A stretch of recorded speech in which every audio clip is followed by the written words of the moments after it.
பரிபூர்ணமான சனாதனமான வஸ்துவே ராமனா வந்த கோலத்தை போய் அந்த ரகசியத்தை ஒளிச்சொலிச்சு வச்சத்தை திறந்து விட்டு சஹி விஷ்ணு சனாதனா ஜெய விஷ்ணு சனாதனா வேதவேத்யனான பிரபுவே ராமனா வந்தான் என்று வால்மீகி சொல்லி பாலகாண்டத்துல சொன்ன ஸ்லோகத்தை திரும்ப சொல்றார்.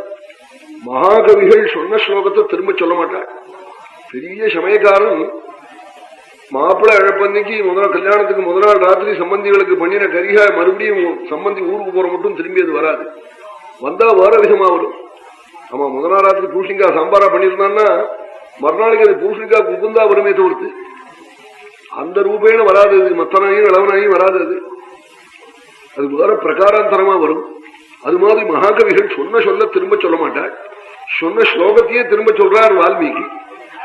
இவர் மகாகவி, ஆதிகவி. இவர் தான் இந்த மார்க்கத்தையே கல்பிச்சு வச்சவர். இத்தனை அக்ஷரம் இந்த ஸ்லோகத்துக்கு சுவாமி பிறந்த அன்னைக்கு கௌசல்யா ஆனந்தப்பட்டாள்னு சொல்லியிருக்கார் ஒரு ஸ்லோகம் பாலகாண்டத்துல, ராமாவதார கட்டத்துல.